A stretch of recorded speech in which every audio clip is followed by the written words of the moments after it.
उधर अयोध्या में एक संत के कत्ल की हैरान करने वाली वारदात सामने आई है, जिस मंदिर के चप्पे चप्पे पर पहरा है, जहां पुलिस की मर्जी के बिना परिंदा भी पर नहीं मार सकता। अयोध्या के उसी हनुमानगढ़ी मंदिर में एक संत का कत्ल हो जाता है और 30 फीट दूर पहरा दे रही पुलिस को पता भी नहीं चलता। क्या हो सकती है संत के कत्ल की वजह और कौन रहा होगा कातिल? देखिए ये रिपोर्ट।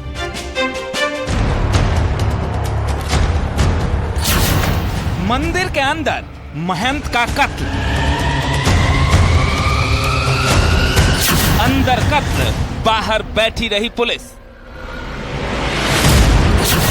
सीसीटीवी में कैद कातिल का सुराग, धर्मनगरी का अधर्मी कातिल।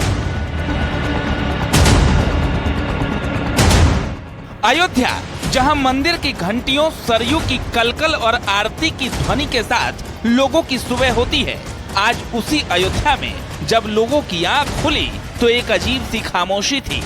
वजह है एक ऐसा कत्ल जिसके बारे में सोचकर ही लोग थर्रा उठे। साथ ही उठ खड़े हुए सवाल कि आखिर मंदिर में संत को किसने मारा? साधु के कत्ल के पीछे किसका हाथ? आखिर क्यों की गई नागा साधु की हत्या? ऐसे तमाम सवाल, लेकिन जवाब किसी के पास नहीं। रामनगरी में नागा साधु की हत्या से सुबह सुबह सनसनी फैल गई। हनुमानगढ़ी में हनुमानगढ़ी की ही एक पट्टी के महंत राम सहारे दास, जिनकी उम्र लगभग 44 वर्ष थी, उन्हें किसी अज्ञात व्यक्ति के द्वारा देर रात उनके ही आवास में निर्मम गला दबाकर पहले हत्या गया। जब गला दबाने के बाद हत्या की पुष्टि नहीं हो पाई तो उसने फिर निर्मम तरीके से उनके गले को रेत दिया है। इस पूरे मामले को लेकर पुलिस मौके पर मौजूद है। पुलिस के वरिष्ठ अधिकारी, आला अधिकारी इस पूरे मामले में जांच में जुटे हैं। जिस नागा साधु की हत्या की गई वो हनुमानगढ़ी के सहायक पुजारी थे। राम सहारे दास हनुमानगढ़ी के पास ही बने कमरे में रहते थे, लेकिन बीती रात उसी कमरे में उनकी लाश मिली। गले को धारदार हथियार से काटा गया था। कमरे में मृतक साधु के साथ 2 और संत रहते थे, जिसमें 2 फरार हैं। सवाल ये है, क्या कातिल उन्हीं दोनों में से कोई एक है या कत्ल के पीछे की कहानी कुछ और है? आज सुबह लगभग 7-7:15 बजे करीब पुलिस को सूचना मिली कि हनुमानगढ़ी में श्री राम सहारे दास जी का अमृत शरीर उनके कमरे में मिला है। सूचना मिलते ही तत्काल सभी वरिष्ठ अधिकारियों के द्वारा एवं फील्ड यूनिट के द्वारा मौके पर आकर के देखा गया है। जैसे ही पुलिस को वारदात की खबर मिली, आईजी सहित तमाम फोर्स मौके पर पहुंच गई। केस की तफ्तीश शुरू हुई तो पता चला कि आश्रम में लगा सीसीटीवी बंद पड़ा था। लेकिन जब जांच गहराई से की गई तो दिखा कि एक शिष्य वारदात से पहले कैमरे बंद कर रहा था। अब सवाल ये उठता है कि शिष्य ने आश्रम के सीसीटीवी क्यों बंद किए? क्या किसी ने शिष्य को सीसीटीवी बंद करने को कहा था?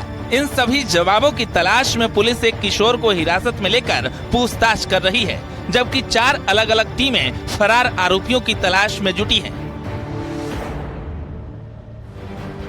शुरुआती जांच में पता चला कि जिस संत की हत्या की गई वो संत कबीर नगर के रहने वाले थे, जबकि अंबेडकर नगर के भीटी गांव में उनका किसी से जमीन का विवाद चल रहा था।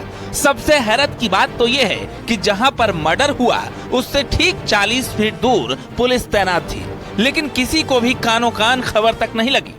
हालांकि घटना के समय सीसीटीवी फुटेज बंद की गई थी। इस पूरे मामले पर एक आश्रम में रहने वाले एक व्यक्ति को हिरासत में लेकर पुलिस पूछताछ कर रही है और एक संदिग्ध जिसका नाम उमेश शुक्ला है, जो शाहजहांपुर निवासी बताया जा रहा है, उसकी भी तलाश में पुलिस जुटी हुई। अब तक की जांच में हत्या के पीछे 2 थ्योरी सामने आई है। पहली, साधु का 10 बीघा जमीन का विवाद चल रहा था।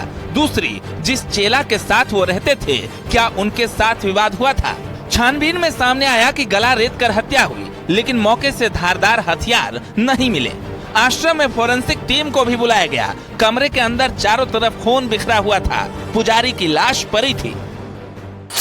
जो अभी तक की प्राप्त सूचना है कि इनके साथ यहाँ पे 2 इनके शिष्य रहते थे, जिन पे प्रथम दृष्टया संदिग्धता जाहिर की जा रही है। उनमें से एक व्यक्ति को हिरासत में लेकर के पूछताछ की जा रही है। दूसरा व्यक्ति इस समय नहीं मिला है। उसको पकड़ने के लिए 4 टीमें लगाई गई हैं। जो भी आगे प्रगति होगी आप लोगों को अवगत करवाया जाएगा। फिलहाल पुलिस मामले की जांच में जुटी है और साधु की हत्या के कारणों का पता लगाया जा रहा है। पुलिस का दावा है कि जल्द ही कातिल सलाखों के पीछे होगा। अयोध्या से न्यूज़ 18 के लिए निमिष गोस्वामी की रिपोर्ट। यहाँ रुकेंगे एक ब्रेक के लिए, खबरों का सिलसिला जारी है।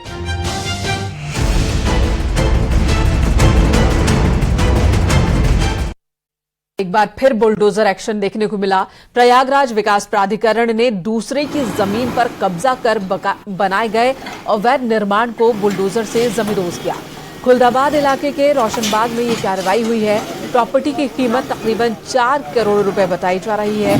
बताया जा रहा है कि 25 साल पहले इस जमीन पर अवैध कब्जा कर दुकान बनाई गई थी। इस प्रॉपर्टी पर अतीक के करीबी बिल्डर की भी नजर है।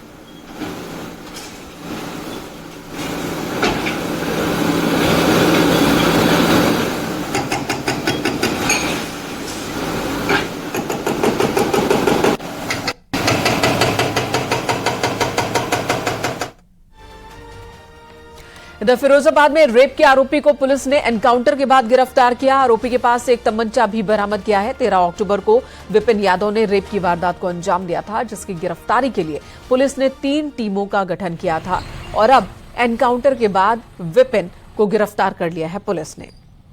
रेप का आरोप लगा है विपिन पर। 13 अक्टूबर को इसने ये वारदात की थी और इस मामले में पुलिस ने 3 टीमों का गठन किया था और इन्होंने ही इसकी गिरफ्तारी की है। तमंचा भी इसके पास से बरामद किया गया।